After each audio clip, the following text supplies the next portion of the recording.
examfear.com. No more fear from exam. Question number 31. In the genetic code dictionary, how many codons are used to code for all the 20 essential amino acids? So in the genetic code dictionary, we have a total of 64 codons, out of which 61 codons are the sense codons, which actually code for the amino acids, whereas the 3 codons are the nonsense codons.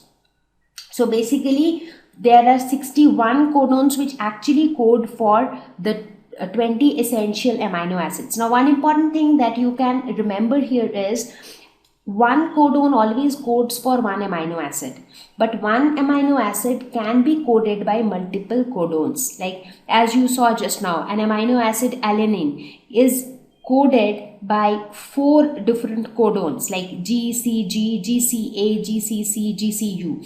So in similar way, one codon will code for one amino acid, but one amino acid can be coded by multiple codons. So that is why you have 61 codons which are coding for only 20 amino acids. Question number 32. What would happen if in a gene encoding a polypeptide of 50 amino acids, 25th codon is mutated to UAA? So let's say the 25th codon was supposed to be UAU and it is mutated because of any external factor, it got changed to UAA. Now what is UAA?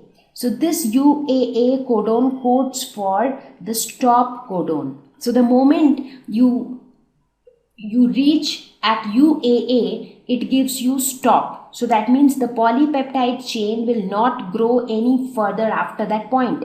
Now till this point, how many amino acids were coded? 24 amino acids were already coded, and when it was the turn for the 25th one, so that time you got the stop codon. So the stop signal means nothing more will get coded. So therefore, till here, how much of the amino acids were formed? So a polypeptide of 24 amino acids were formed.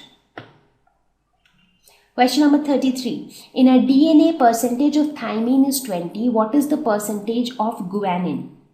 Now, in a DNA, we know that the total DNA, if we consider the total DNA to be 100, so that means this total DNA is nothing but the sum of the base pairs.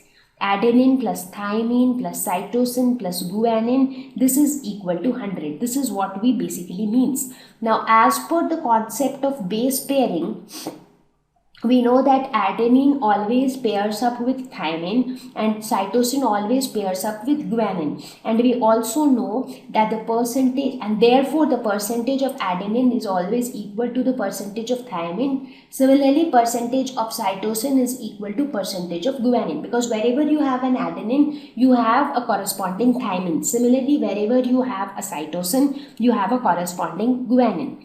So in the question, the percentage of thymine is given to be 20. So therefore the percentage of adenine will also be 20.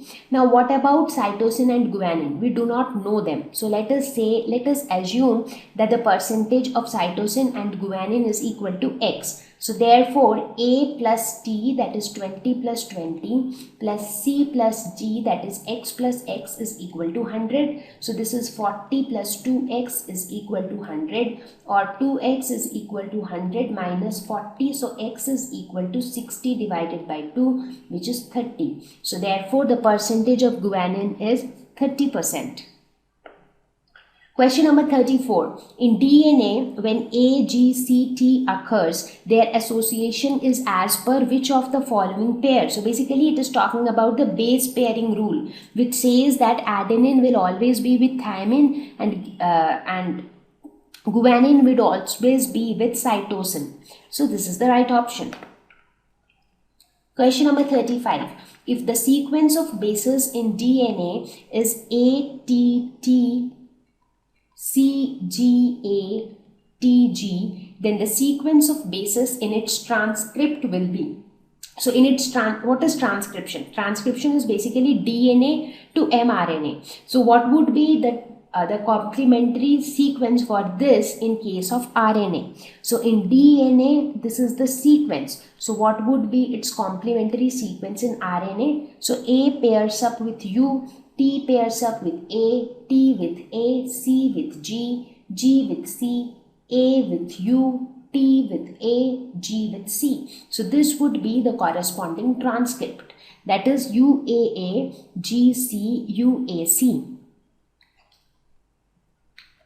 Thank you. Please visit examfear.com for free quality education. You can learn with a simple 4-step learning process wherein you can watch video lessons, you can ask your questions, you can refer notes, and you can take a free online test. We have content for class 6 to 12 on physics, chemistry, mathematics, and biology along with practical videos. So please subscribe to our channel for daily updates. Thank you.